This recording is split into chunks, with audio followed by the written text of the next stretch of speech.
Welcome to the only place where real, raw, and vulnerable conversations happen with IFBB Bikini Pros to give you an inside look at their struggles, strategies, mindset, passions, and all of life beyond the stage. This podcast is made to inspire, motivate, and remind competitors and the average gym goer that even the most extreme lifestyles and elite athletes have their ups and downs. Thank you so much for tuning in today. I'm your host, Celeste Rains-Turk, and now it's time for the Confessions of a Bikini Pro podcast.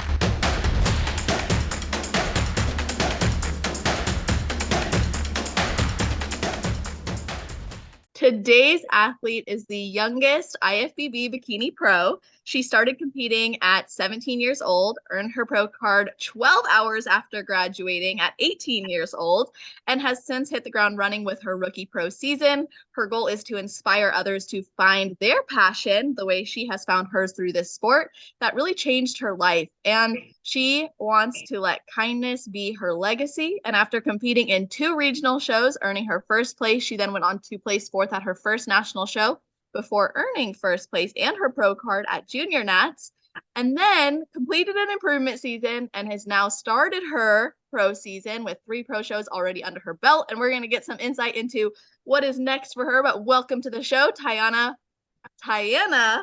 Weymouth. How are you doing? I'm doing so good. How are you? I'm awesome. Thank you so much. I know you just told me how to say your name, but see, I still messed up.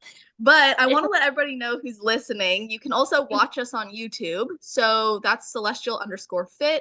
And if you go there, you'll see our episode in the Confessions of Bikini Pro podcast playlist. But of course, if you're just listening, thank you for tuning in. And before we jump into everything, I got to ask you, is there anything you do or think about, or maybe a ritual you have right before your heel hits the stage?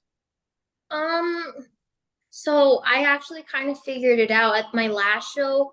Literally just like don't think, just do it. Like I don't know how to explain it. It's like because when you overthink, you tend to mess up. I kind of like went on stage and just didn't think at all. I love that. Oh my gosh. I think there's actually a quote that says, "Don't think, just do." I had a mentor who used to always say that to me.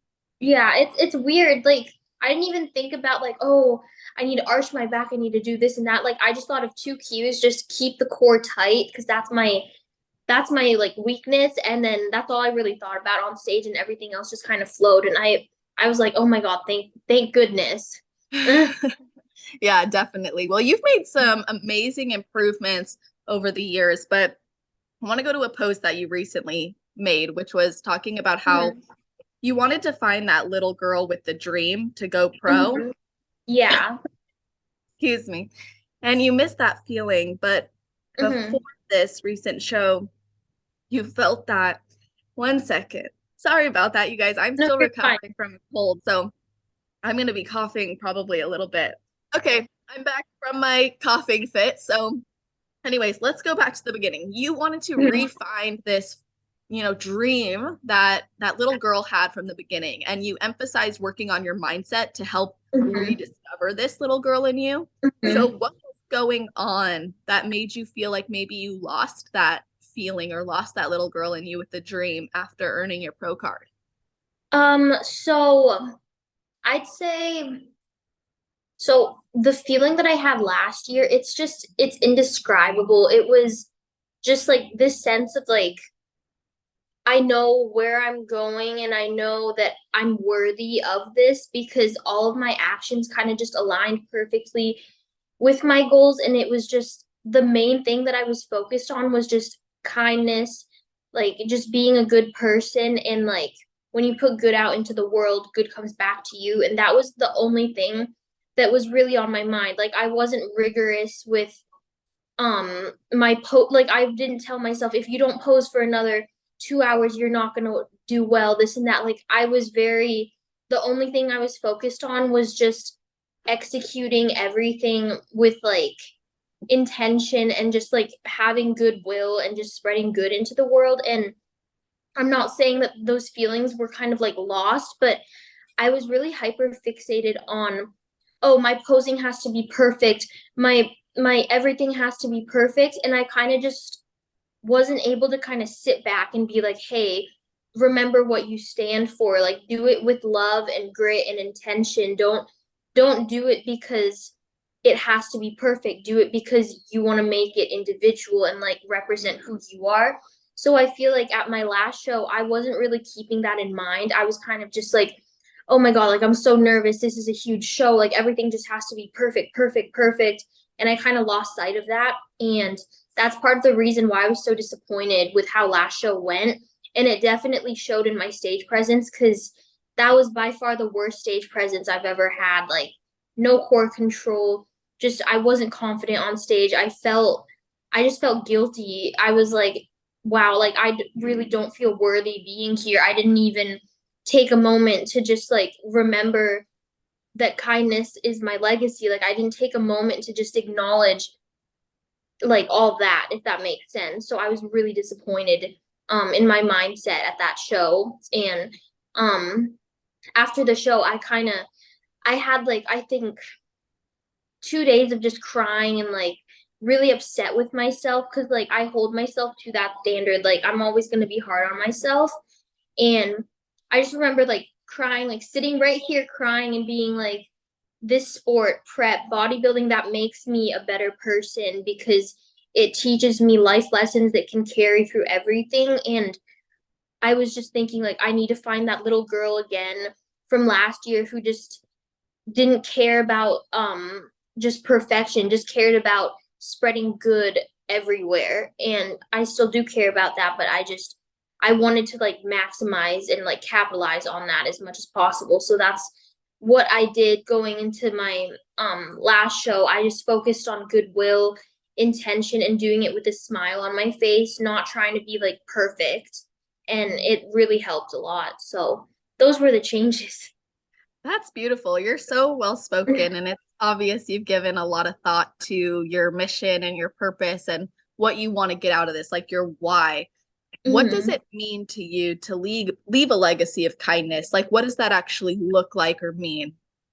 Um, so for me personally, I feel like so there's a stigma in bodybuilding that it's like a selfish sport. And the reason I want kindness to be my legacy is just because like growing up, my parents always told me treat other people the way you want to be treated. I'm sure everybody's parents have told them that, but like my parents were very, I wouldn't say strict, but they disciplined me in a way where it's like you need to be kind, you need to be polite, you need to hold yourself to this standard because you never know what somebody's going on, like what's going on in someone's life, and you never know like what that person's struggling with. So it's just like that little ounce of kindness that goes a long way.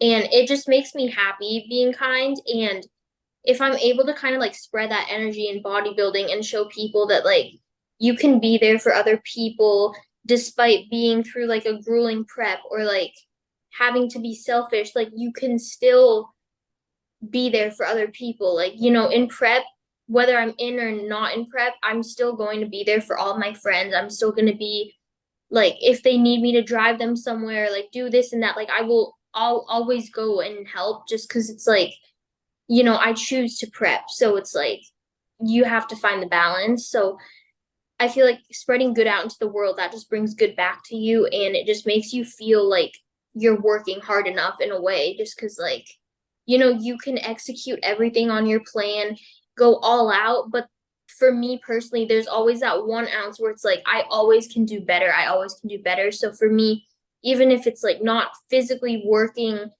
to the point where I'm like going to die, like, it's just like, just making sure that I'm always going to be myself and just kind. And that's just my way of like working hard as well, if that makes sense. Yeah, it makes perfect sense. And what I appreciate about that too is the re-emphasis on carrying that with you and having things that you look for as a standard Mhm. to meet that goal, which I think is a really important thing. And I know Mhm. that throughout your life, you have also had different challenges and Yeah. experiences. And at one point, when you were 14, you were told by a Mhm. doctor you continued down the path you were on, you may not live very long. So, what was Mhm. going on at that time, and how did it contribute to the woman and the athlete you are today and this mission that you're on?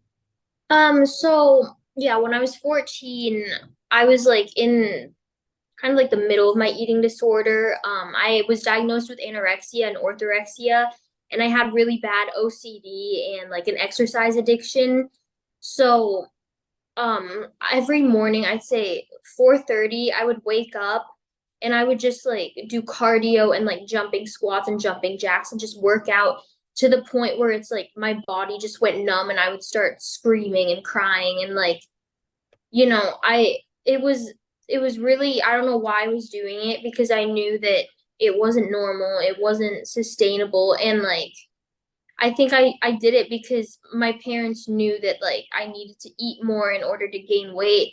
So in order to counterbalance everything, I was like, I need to do this exercise, this and that. And like it was just so, it was like, thinking about it now, it's crazy how I used to do all that. Like it would be 4 workout sessions throughout the day. Like even at school, I would run up and down the stairs after lunch to like burn off what I had eaten, and like uh in class I would lie to the teachers and be like, oh, I can't sit, like I have a knee injury, so I have to stand so I could like burn more calories. It was just crazy. And I was just like, I think one day I kind of woke up and I was just like, why am I doing this? Like I don't even know who I am anymore. I just kind of like forgot what it felt like to be Tianna, like to be me. And I remember like 3 years straight, I didn't laugh, smile. Like I forgot what a laugh felt like. And it was crazy because my mom even brought up, she was like, I haven't seen you smile in such a long time. Like my parents were like fully aware of what was going on, but it was up to me to get better. And like they told me, they were just like, we can't help you unless you want to be better. And then that's like, I think, yeah, they started taking me to the doctor for like monthly checkups just to like rehash on my weight and everything. And then that's when the doctor kind of like told me the reality of the situation. And then I really kind of just let it sink in. And I was just like, who am I? Like, why am I doing this? Like, this is not me. And then it was like a flip of a switch. I basically just woke up one day and I was like, I need to get better. So that was kind of like the advent to recovery, and then where the gym comes and all that stuff. Yeah, I'm sure. So that reminds me of what you said before, which is like prep is not an excuse to be selfish. Yeah. And it's like you choose to do that, right? And then when Hmm. you're kind of like falling into an eating disorder mentality and it almost Hmm. consumes you and becomes your identity, Hmm. lose who you are. Like you Yeah. lose so much of what your joy is, as you said. And so Hmm. I can imagine that getting that back, like feeling more like yourself, finding yourself again Yeah. was a really awesome journey, or even recreating your. Hmm. So Yeah. when you decided to start going to the gym and fueling yourself, like when you woke up and made that change, what was the Hmm. first thing that you did that really made you go, I'm back, like I'm feeling like myself again? So it was actually my dad. So we were in Thailand at the time, and I was still like going through, like the four workout sessions a day, like trying to not eat this and that. And then I think my dad, because he was fully aware, like he's an alcoholic and he's like recovering right now, but he knows what it's like to have an addiction. So he didn't judge me because like, he was dealing with it as well. So he kind of was just like, your face is green, you look like you're dying. Like even the doctor said that, like, you need to stop. And I was like flabbergasted, but then I was just like, okay, out of everyone, my dad knows, like he knows how hard it is because he is dealing with something eerily similar. So then I was just thinking to myself, like, this is like my family that's here with me right now. Why am I torturing them doing all of this? So I was just like, this is not who I am. And then my dad basically just knocked some sense into me. And then he said, why don't we just start lifting weights? Like it's going to be completely different from what you're used to, because the goal would be to put on weight and muscle and like healthy body fat and like learn how to eat properly and this and that. And I kind of like let it sink in, and I was just like, like that's really interesting. That's like completely different from what I'm already doing. It would be a good challenge. And then from there, I was just like, okay, great. And I got really excited. And it was really weird. Like this sense of like happiness kind of just flooded through my body because it was a solution that I'd been looking for like 3 years. It was just like I needed an answer. And it was like, it's such a weird feeling to describe. It just felt like everything felt right at the time. So I was like, yeah, let's do it. And then we flew back home, I think a week later. And then in September, he took me to the gym for the first time. And I remember I laughed for the first time in 3 years at the gym. And it was like such a beautiful feeling because it's like I forgot what a laugh felt like and what it actually felt like to be happy. So when I like met with this trainer, he like made a joke and I laughed and it was like genuine laughter and I was just like, wow, like this is so cool. And then from there, like the passion just skyrocketed at the gym and everything. Wow, that's Yeah. amazing. So it was like that moment kind of catapulted you into wanting to be in the gym, wanting to Mhm. invest your time into that journey. So Mhm. when you mentioned earlier your dad was really compassionate, he Mhm. understood because he's an alcoholic and he's recovering right now. And there was that Mhm. moment for you where you felt like maybe this everything's right with the world if I pursue this, and like now's the time to do this. Mhm. So how quickly did you go from working out 4 times a day and restricting food to fueling for strength and for muscle building? Um, so like with OCD and everything, it was hard to kind of break out of those habits. So at first, I would like lift weights, but I would do like one cardio session before that, and like I would still under eat like carb wise. Like I was not eating enough carbs. And it was just trial and error. But then I started watching like YouTube videos and just like reading scientific literatures about like muscle, body mass, this and that, like and then I realized, okay, in order to restore my health, I can't be doing this rigorous like cardio because I have amenorrhea, which is like where you lose your period. So I was like, in order to restore that, I need to be eating in a surplus and not going to the extremes, just like, you know, finding the happy medium. So that's kind of how I had to switch. I was like I can't be infertile forever, so I need to like get on it now. And then the goal was just to restore health and weight and then strength because I had lost a lot of strength from not eating and all that stuff. It was and then I had the help of a trainer named Heath and he helped me like with my form and everything and we kind of like did a powerlifting approach at first to kind of like build mass and all that stuff. That's awesome. Well, one thing I will say is you are freaking strong. When I was going through your page, I was like, this girl, she's strong. It was weird. The first, I think that was in December, like the first 3 months of lifting, I was deadlifting 205, That's but it was epic. still, it was at 98 pounds.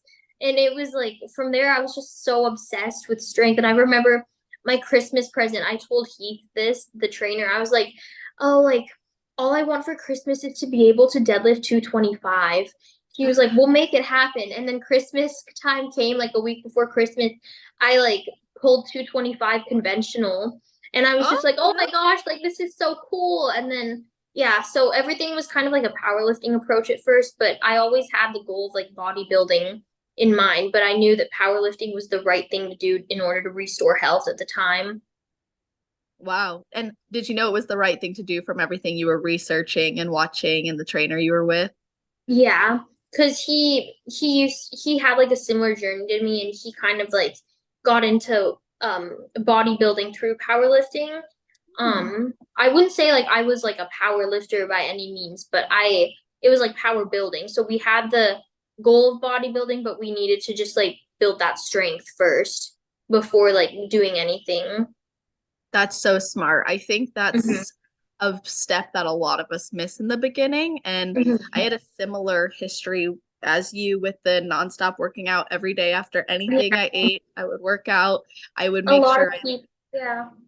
you like force it. A lot of people do go through it, but then when we find fitness, we don't take Yeah. the approach you did, which is fuel your body and focus on strength because sometimes it Mhm. seems the focus is still, I want to be lean, I want to be small. So Oh how was yeah. that like mentally to shift to like, I want to be a bikini competitor rather than starving myself and not feeling good? I think honestly it was, and like this is not going to sound the best, but social media kind of helps with that because I didn't have Instagram at the, actually did I think I did. I didn't have a lot of social media at the time, but I do remember looking at pictures of like Whitney Simmons, Hannah Oberg, I think that's how you pronounce her Mhm. name. Natasha Ocean, just like those like OG fitness influencers, Jeff Nippard, Stephanie Buttermore. I started looking up to those individuals just because they kind of promoted health and balance and just like, you know, scientific information.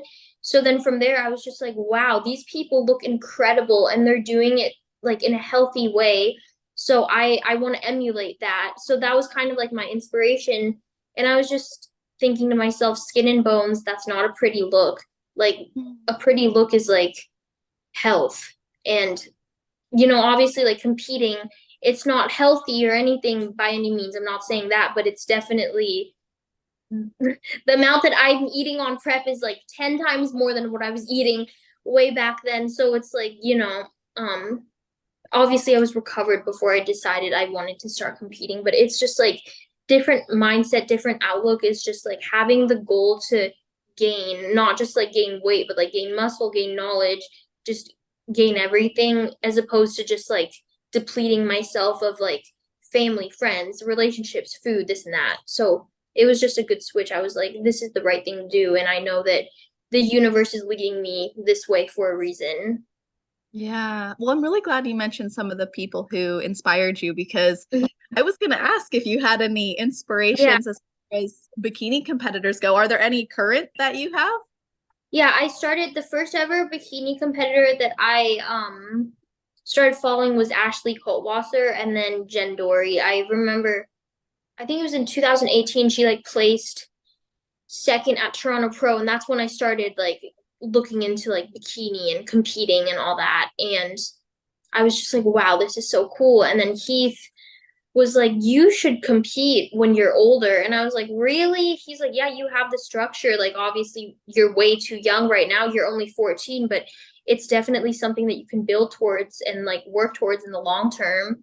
And I was just like, how long do you think it would take? And he's like, I mean, I'd say like you could at least get top 10 one day. And I was just like, really? And it was just that one person that believed in me that just set fire in me. And then from 14 up until I was 17, my goal was to build as much muscle and density and like get healthy before potentially jumping into a prep when I was 18. So That's amazing. I love that was that focus.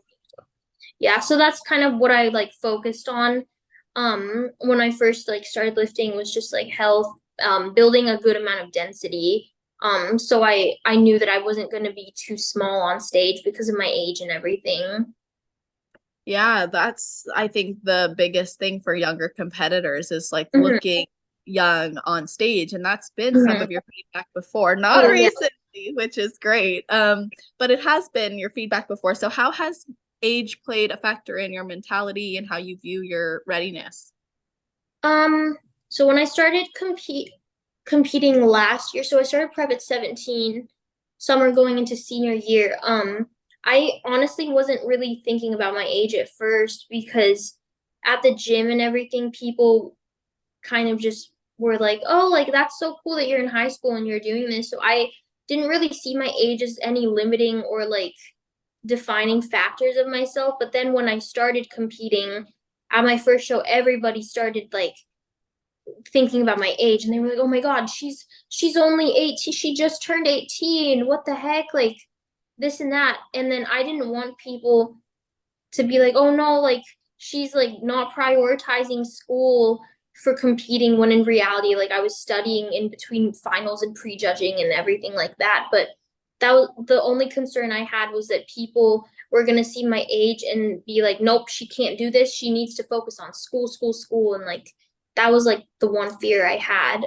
But now age for me, it's up and down. Sometimes I look at it as an asset and it's something I should be proud of, that I got my pro card at 18, my first ever season competing. But then at the same time, I just think to myself, like, I'm 19 now, and I just think to myself, you're only 19 and you're going, like, you're doing things with people that have so much more like muscle density and maturity than you. So it it doesn't discourage me, but it puts me in my place. It makes me realize, okay, you're only 19. There's no rush to any of this. It's a marathon, it's not a race. So it does help me stay in my own lane, if that makes sense. Which is what I like about being young. But then I just get scared that the judges are gonna be like, go home, you're too young, or something like that. I bet they think it's awesome that you're up there because I mean it captures attention, right? You obviously look younger than some of the people you're standing next to, so they're more likely to stare at you like, "How old is that girl?" And they're gonna keep their eyes on you. And clearly, it hasn't hindered you. It's at least to our knowledge, right? You've been able to succeed. You had an awesome Mhm. first season, and bodybuilding is so much deeper for you. And I think it's Yeah. great that you're thinking like long term, my impact and where I'm going, Mhm. there's so much potential. Mhm. And I would regret not asking you this, so I'm kind of gonna backtrack just a little bit. But you said, bodybuilding really almost like brought you back to life in a Oh way, and yeah. it gave you It, purpose. Prior to competing, there was mhm. the anorexia and exercise obsession and Mhm. OCD, and you were really stuck in that mindset. Yeah. Prior to that, were you an athlete? Were you like, what was your like kind of life before that?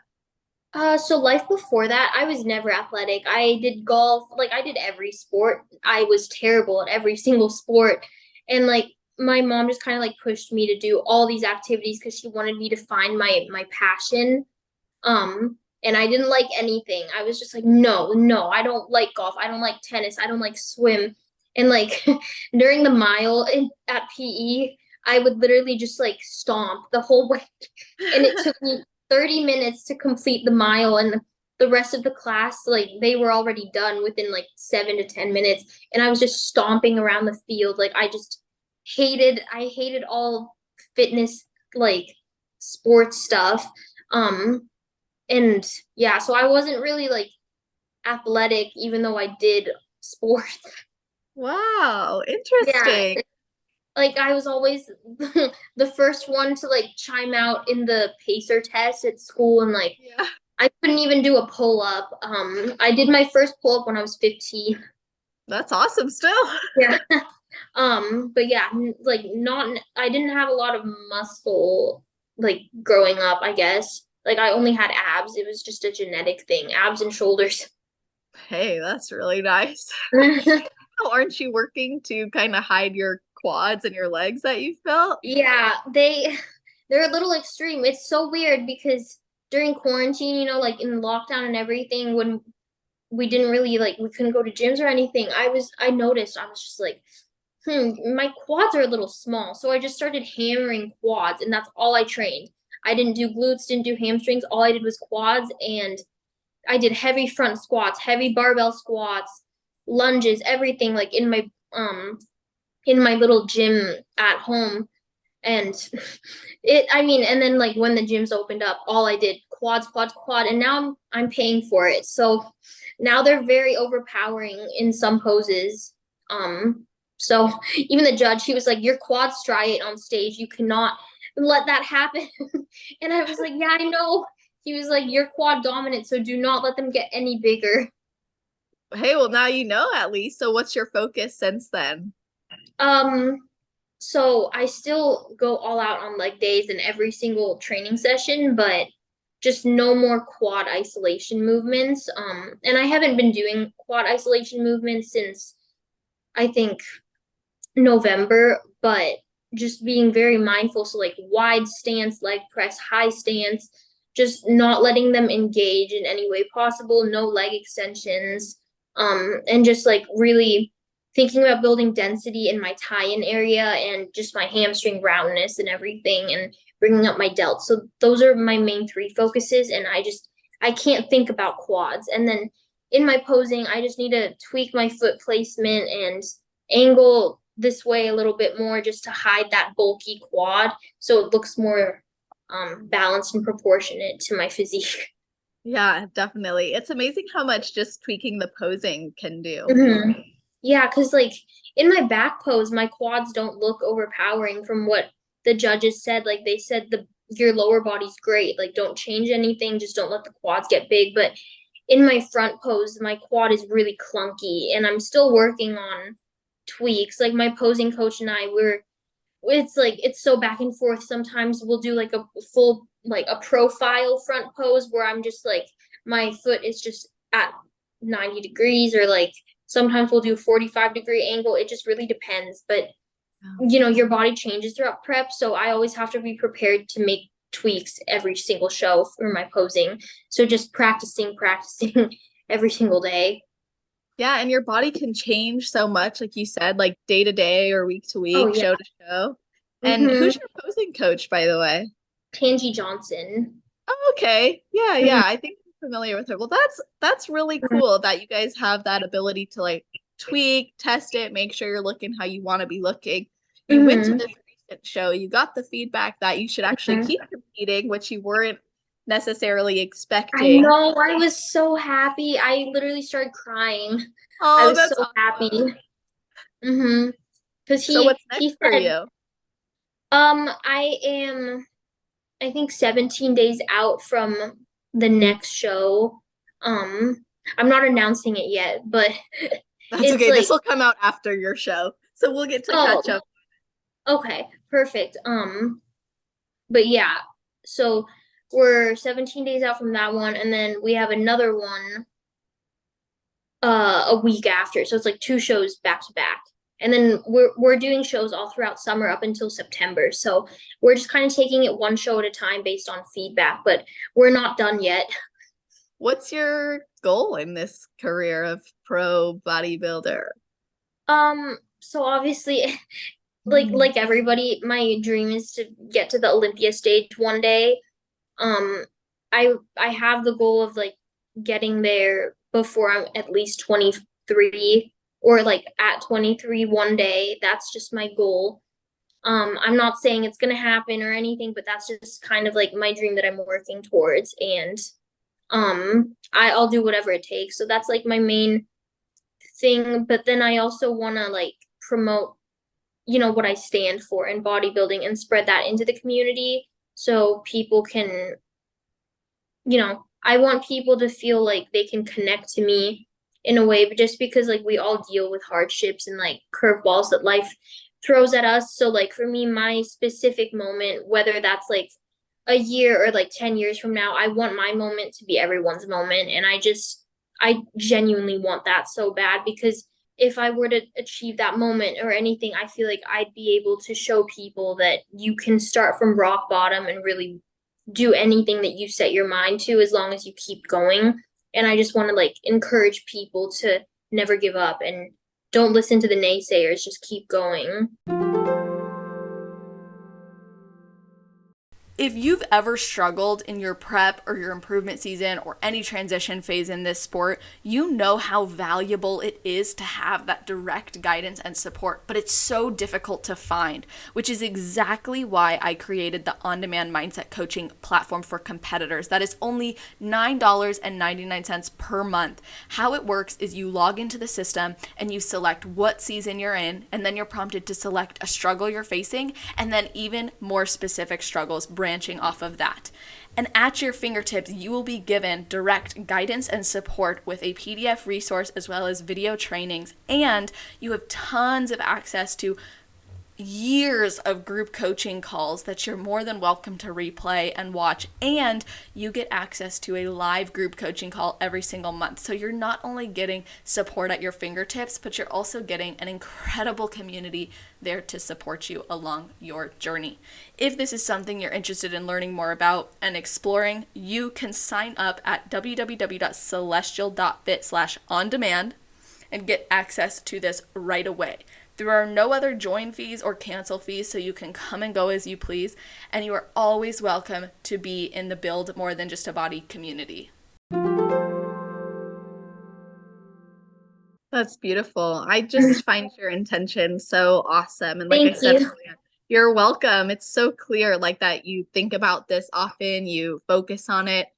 Now, you Mhm. did complete your schooling right before going and earning your pro card, and I'm curious Mhm. now. And then I think you just started more schooling, so I'm actually Yeah. curious what your education is looking like and what your goals are personally. So yeah, I graduated high school and then I got my pro card and then I'm currently at Seattle U. So I have an academic scholarship, which is so helpful. So my Congrats. tuition is like cut in half, which is really helpful. And it just makes me really excited to learn. And I'm doing a double major, so I'm majoring in business marketing and chemical engineering. Um, the reason Wow. Yeah, so the reason I want to do business marketing is just because like eventually I do want to start my own coaching company or like just have something to kind of like I guess the credentials because like with marketing that just applies to so many things in today's world. And then with chemical engineering, my mom and I founded a stevia company in Thailand 3 years ago. We so we like work in collaboration with the stevia plantation in Thailand. So to have the chemical engineering background, I feel like that would be really helpful for our business and our company. And we're already third party tested. So in order to expand to the US, I feel like it would help if we both like, my mom has all the educational credentials that she needs, but I still need mine. So I feel like having mine would really help as well. That is so cool. What inspired that business? Um, I think my mom and we were like, because this was like, I was 15, 16 at the time, and it was like COVID. We were like going to the grocery store and we had to like get a bunch of food just because like you don't want to be out for too long, and we saw like sugar-free syrups and we were trying to help my dad with like weight loss at the time. And it's so controversial, like some people say sugar-free things and artificial things are bad for you, this and that, but my mom and I were like, well, we don't want to like give your dad artificial sweeteners. Like wouldn't it be so convenient if like it was just like pure liquid stevia, just like no stevia leaf extract, just pure stevia. And I was just like, yeah, that would be really cool because it's like, it's a pure substance. So then like later that year when we were in Thailand, we were like, it was so weird. It just fell into our lap. Like this lady that my mom met, she was like, oh yeah, like I have a stevia plantation. Like I just use pure stevia and everything. And I really want to find I forgot what the conversation was, but it just fell into our laps. And she was just talking about how she like wants to make pure stevia. So then my mom and her started talking, and then my mom was like, "Hey, Tianna, like come in here. Like we're gonna talk. Like I want you to be exposed to like business and just like how like what goes on behind the scenes in creating a company or a business." So I was like going to all of these business meetings every month and like on Zoom and everything. And whenever we were in Thailand, we would have like business meetings about it. And then finally, we signed like a bunch of contracts and we had more meetings. And then we like rebranded the plantation that she had to, it's called Sugar Via. That was like the original name of the plantation, but then it's like T Active. So like my name and like fitness and all that stuff. So we kind of just like collaborated, rebranded, and then from there it kind of grew. That's amazing. I think it's so special your mom involved you in that, and now you're contributing, you're part of it, Mhm. you're helping it grow, you're studying for it. So Yeah. you want to bring it to the US. That's the intention. Yeah, just because I mean, correct me if I'm wrong, but I haven't seen any like pure stevia products anywhere unless it's like Whole Foods, but like I want to like branch it into like Target or something like that, or like Walmart, something convenient and like cheap that everybody can use. Because like there's so many stevia products with like stevia leaf extract, guar gum, xanthan gum, and I'm not saying those are bad ingredients, but it's not like a one ingredient thing. And like FDA and all that stuff, they're allowed to be like 20% off on everything. And I don't like that. So I want to like bring something that's 100% accurate to US market, because in Thailand, most things have to be 100% accurate on the Wow, labels that's and everything. amazing. And why Thailand? Just because my mom is Thai and I'm half Thai, so that's why we started it there and bringing it here. That is amazing. I think Mm-hmm. it's just so cool that you and your mom are doing that together and you're Mm-hmm. developing it with her, and you have a vision for the brand as well, and you're Yeah. doing this while studying, while competing, while trying to make an impact positive in the bodybuilding community as well.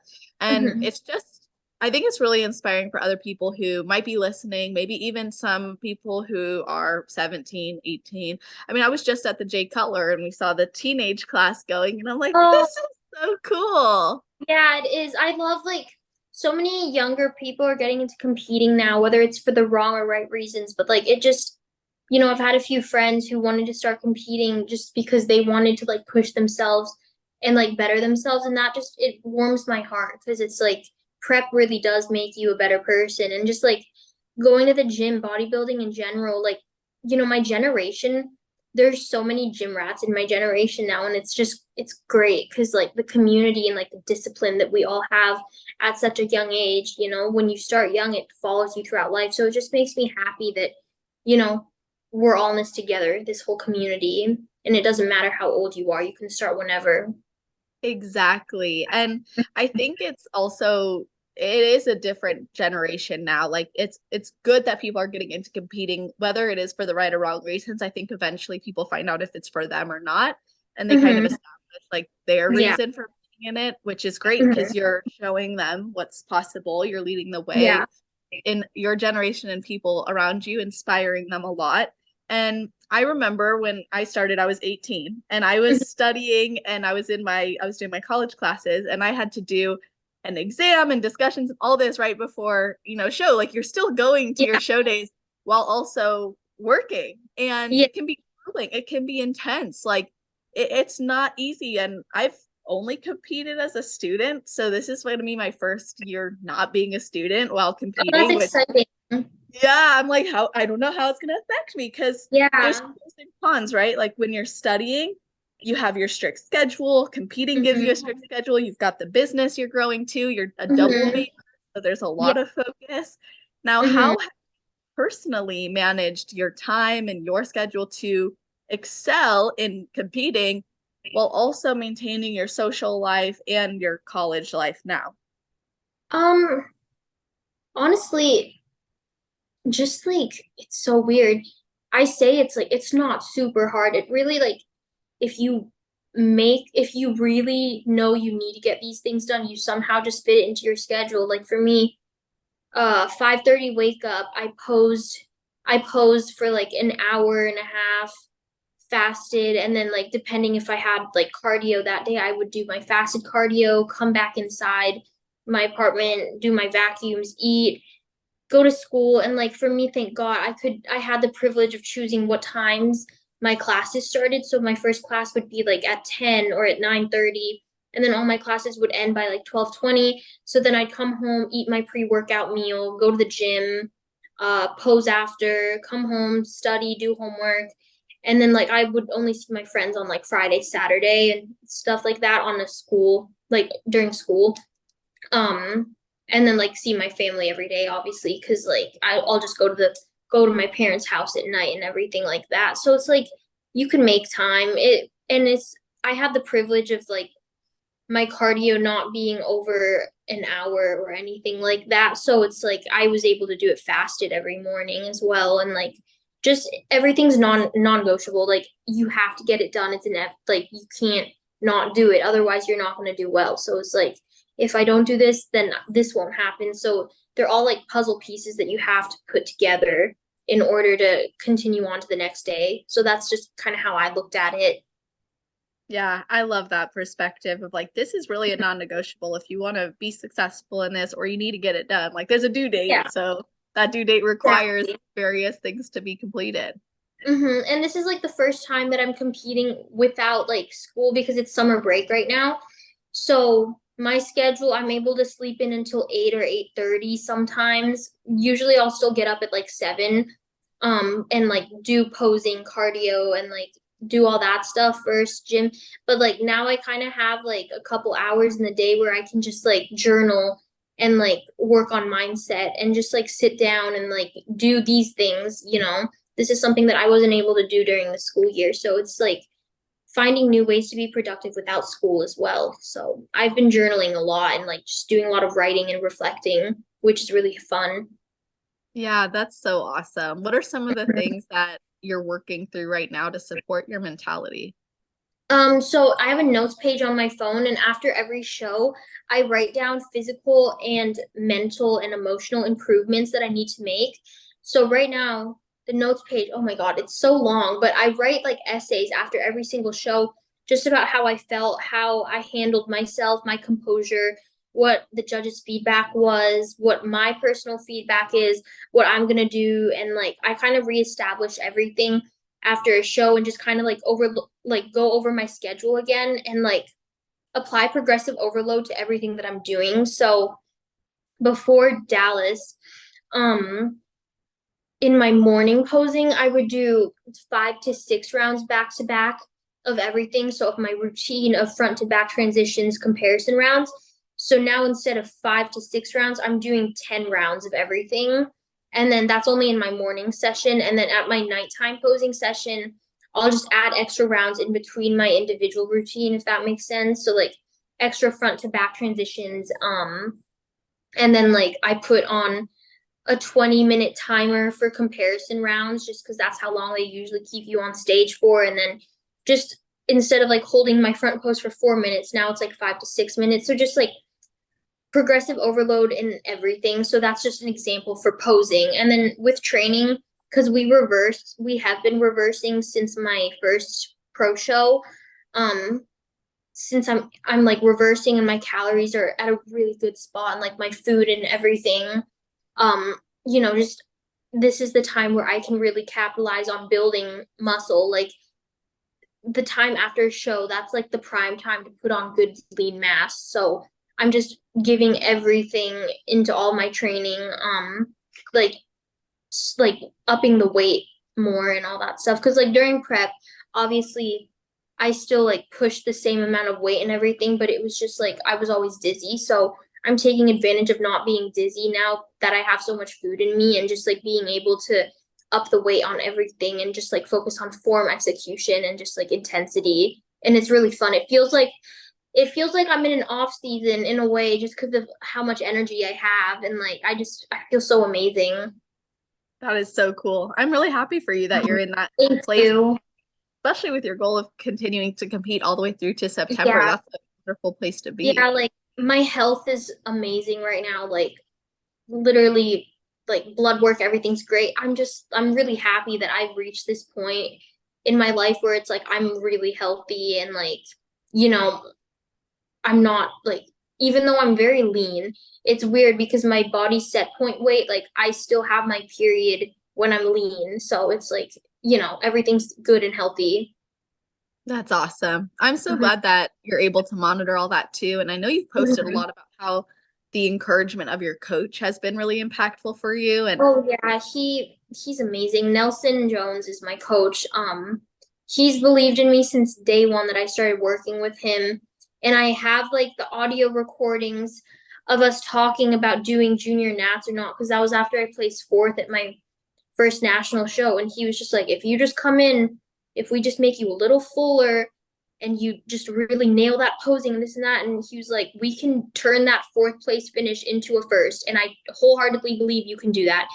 And when he told me that, I got like chills and I was just like, we're gonna do this. We're gonna do it. And like that was like my motivation going into junior nats last year. So he even told me this season of competing, he was like, I wouldn't be allowing you to do this many shows if I didn't believe in you. And, having a coach that believes in you is everything. So I'm just so thankful for him. He's the best. That's so cool. I'm glad that you have a coach who believes in you and encourages you while also prioritizing the things that matter most to you. Yeah, And like he's great. Like during school, he was like, it didn't even feel like it was prep for the first 7 weeks just because like the changes were so slight yet so effective just because he knows my body so well. So like I didn't have brain fog or anything. Like I was still able to get good grades and end the year strong. And that was the best feeling ever. Just like I got my final grades the day before Dallas, and I was just like, yes, like I have an A in philosophy, I have an A in theology and a B in business communications. Like I'm so happy. Like now I can go like kill this show and like do my best now. And like, that was like motivation for me that like I finished the year off strong. absolutely, yeah, it's Mhm. like you nailed it in that realm of Mhm. your life, and then you're gonna go Yeah. nail it in this one. So then I finally felt worthy. I was like, yes, like I capitalized on all these other aspects. Now I like feel worthy. If that makes Right. sense. Well, yeah, because of what you shared earlier, like that one prep where you were only really prioritizing trying to be perfect, and that took Mhm. away from you being grounded and really Yeah, experiencing it. exactly. Well, I'm glad Hmm. that you had that improved experience and that your coach was so supportive through that and he knows your Hmm. body well enough. And you mentioned earlier your first personal trainer, Heath, and how encouraging he was as well. So I Hmm. get the sense that and you've already mentioned how important it is to inspire others too, but I think it's great Hmm. also been so inspired and uplifted by others. Oh yeah.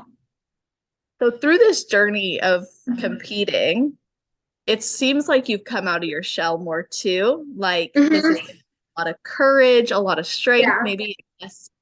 maybe less likely to fall into your introverted nature. So how has Hmm. it influenced to like gain a lot of that confidence? How has it influenced those areas of your life? Oh God, it's honestly, it's so weird thinking like when I was 13, I just the person that I am today and like what I'm doing, 13-year-old me dreamed of doing that. And it's so cool how I'm like able to do this. And it's weird because yeah, I've always been shy and introverted. I never like had a lot of friends growing up or anything like that. And then the moment I got into bodybuilding, you're surrounded by like-minded people and you're surrounded by people that are aspiring for change and like trying to better themselves, and just it's such a great community. And being in that community and like being in this industry, it's just like it's kind of like I don't know how to describe it, but there's no reason to be introverted because everybody gets it, like you're never alone. So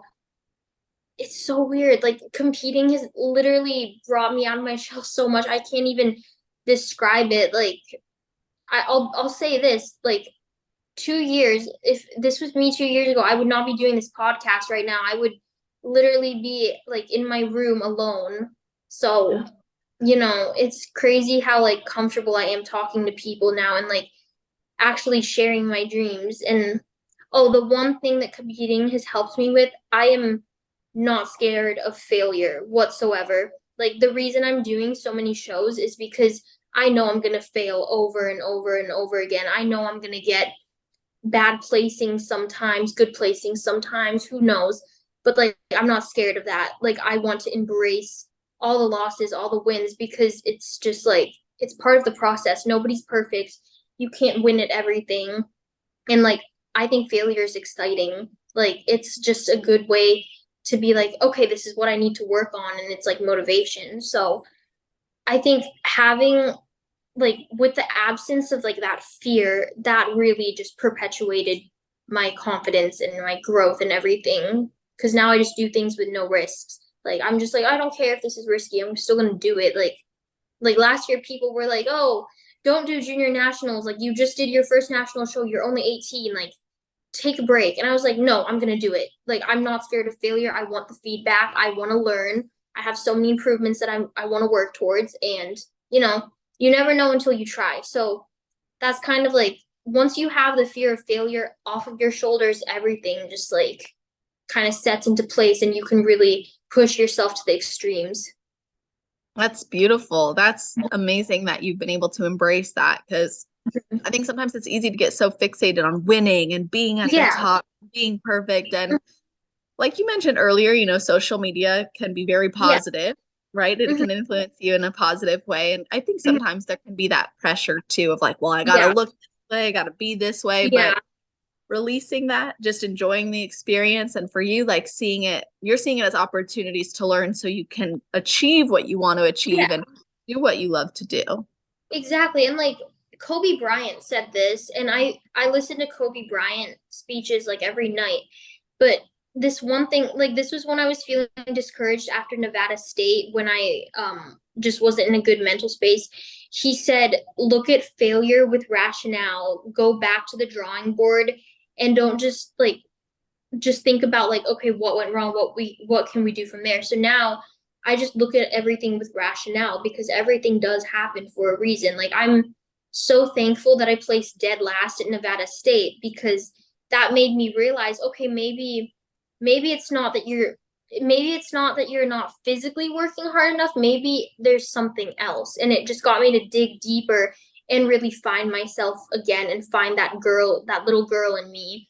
And then that led into Dallas, and I cut my placing in half at Dallas, so I was just really happy about that. um so you can, when you look at things with rationale, you can really like look into like the cracks and crevices of it and really hone in on what you need to do. Absolutely. And I think Mhm. that's an important note because sometimes we can allow ourselves to feel, right? Because that's that passion, but we can Yeah. also step back and like recognize that if we're only seeing it from an emotional perspective, we might miss some Mhm. of those key lessons or Exactly. growth opportunities. Like, oh, Mhm. this is teaching me this could be better. And I think it's Yeah. cool that you apply what you listen to and what you've learned. And it actually helped you to then see an improvement, which is Yeah. great reinforcement to keep doing that.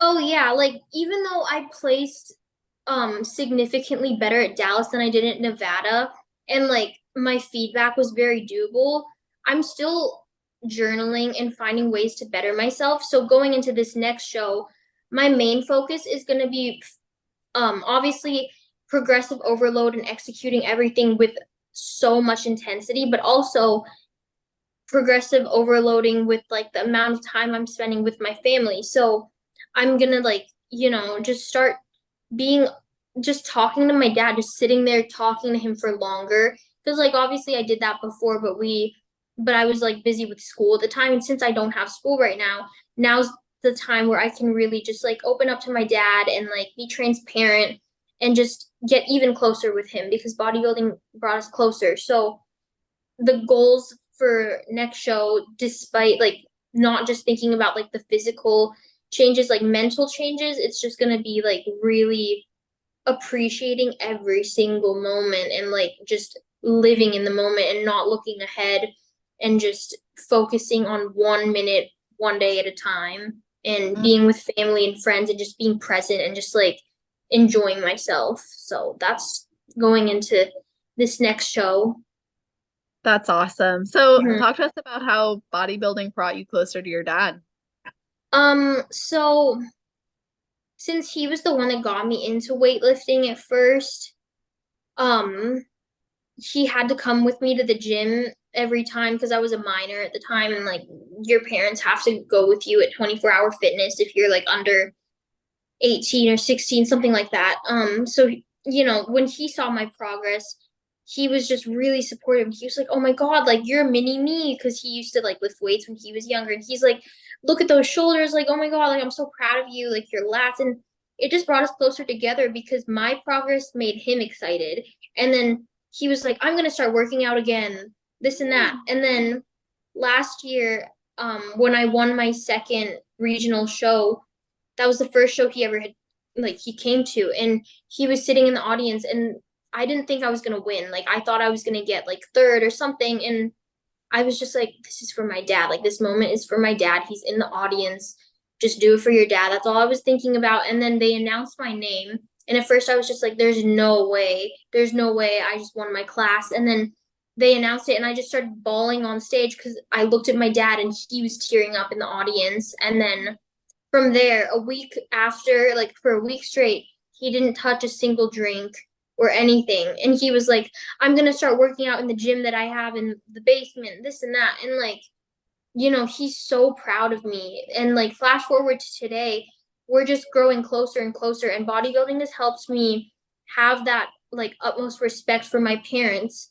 And just like, I don't think I've ever had a disagreement or like an argument with my parents since I was 16, just because of bodybuilding, just because it gave me so much respect for them, because they allowed my passion to seep into their lives, and they helped me get to where I am right now. My mom would be like, "Oh, like, do you need protein powder? Like, I'm going to the store. I can get you some protein or this and that." And like, they understand everything, and they want me to succeed so badly. And like, obviously I support myself through competing because I have graduation money saved up. But like groceries, sometimes my mom will be like, "Here's $200 as a little present for you for like Aw. just doing so amazing. You can use this for groceries or something." So it's like, those little acts of services, like I'm so thankful for it. And I don't ask for it. Like, I tell my parents, "You don't need to support me. Like, I can do this. Like, I worked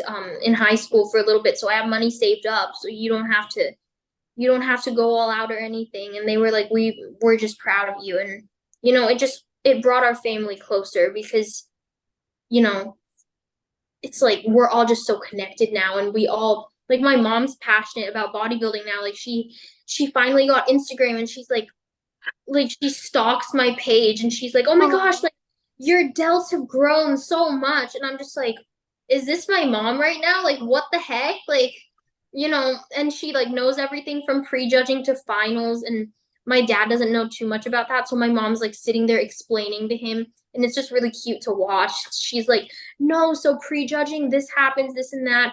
And my dad's like, "Oh, I see." And it's just so cool. And like, they do this because it makes them happy too. And it's like they come with me to every show, and it's just I have my little support system. And like, me competing, it's kind of like a family vacation in a way, because we don't ever do that ever, unless Aw. like because we all work. So it's just like our little getaways as well. And it brought us closer. It's amazing. You can That just is see him amazing. smiling thinking about it, because like it wasn't like that before. Yeah, so this really brought you guys into more of a family unit. Yeah, because like, I mean, growing up, I always dreamed of having like a family dinner. And like, I always told my mom, I was like, "Oh, like, can we all have dinner together as a family? Like, my friend has dinner with both of her parents at the table. Can we do that?" Like, that was something that I've always wanted growing up, and we weren't able to do that just because of like, my dad's alcoholism getting in the way sometimes, or like, schedules, all that stuff. So, having just kind of like getting back what I wish I had in my early years. Just like, it's just I get it now, and it's totally fine. It's worth the wait. And like, it just shows that we all had to work to get to this point, which makes it even more meaningful. Definitely. I can sense this deep gratitude you have for your life and where it's at right Yeah, now. I'm so thankful. Like, honestly, like, not just for my parents, but like for everyone, like everyone's supporting me. This would not be my reality if it wasn't for just people supporting me and believing in me, because, I'm still an insecure person. Like, I probably, like, I wouldn't say I would have stopped, but I definitely wouldn't have kept a good momentum going if I knew that there were other people that could relate to me or this and that. Like, if I just was isolated and alone, I feel like it would be harder to push through those breaking points and everything. Yeah, it's like you found your environment, your people who Mhm. understand what you're going through and what you're passionate about. Yeah, for sure. Well, Yeah, that's it's so amazing. You've had such Mhm. an awesome journey, and Thank you. for being as young as you are, you have such clarity and a great way of expressing that. And you're so impressive. And Thank I you.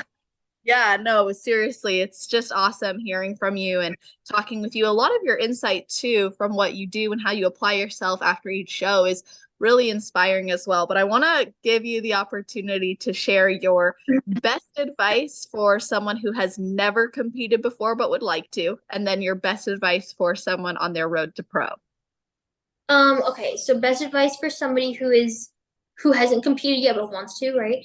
Yes. Uh, do not rush the process. Because for me, I was that girl. I was 14. I was like, I want to compete. I want to compete. No, if I competed when I was 14, I would have, no, that wouldn't have worked out. So take the time to just know what is necessary that you need to bring onto the stage. So, make sure you have that solid foundation of muscle. Make sure your mindset is where it needs to be, and make sure that your relationship with food isn't disordered.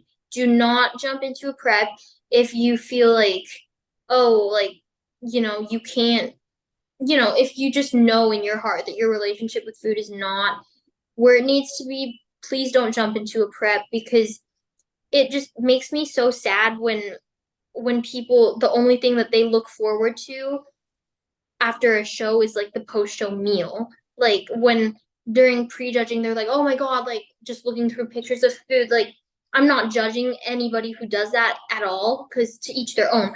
But that's not why I compete, and that's not why so many other people compete. We don't compete to reward ourselves with food after we compete because it makes us a better person. So just like ask yourself, is this a passion or is this an interest? Because if it's just an interest and you jump into a prep and you're going to have those hard days, what's going to get you through those hard days? If it's just an interest, you're more likely to fold and go back to square one. If it's a passion, then you're going to push through no matter what. So just make sure that your heart is in it. So number one piece of advice is make sure your heart is in it and you're not just doing it for clout or anything like that.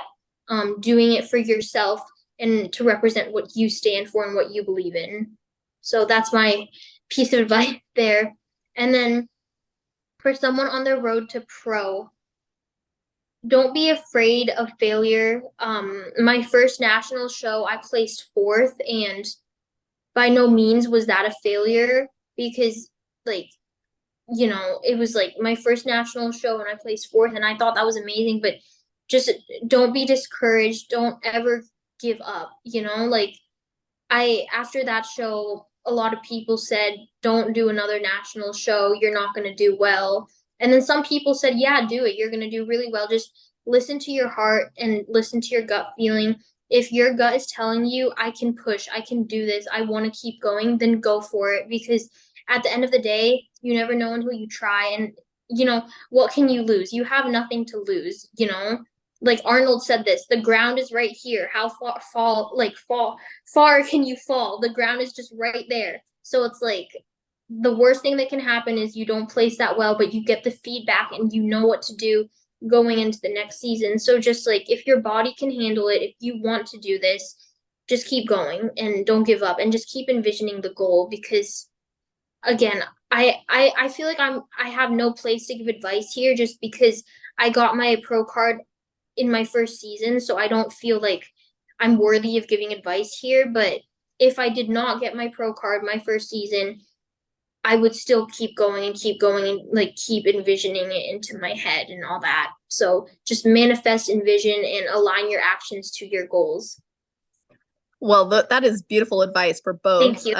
Yeah, and I think it's totally worth sharing, and you're totally worthy of sharing it because of what you've accomplished, and you were patient. Yeah, you started at 14, and just because you were younger, because you got in your first season, doesn't mean you weren't working before, and you earned that. So I'm glad you shared your advice. Thank you so much. You're welcome. And I want people to be able to follow your journey and stick it out with you and be able to even connect with you. I know you're open to that. So how can people find and connect with you? Okay, so Instagram, it's my first and last name, TIANNA.Weymouth, so WEYMOUTH_IFBB Pro. TikTok, same username.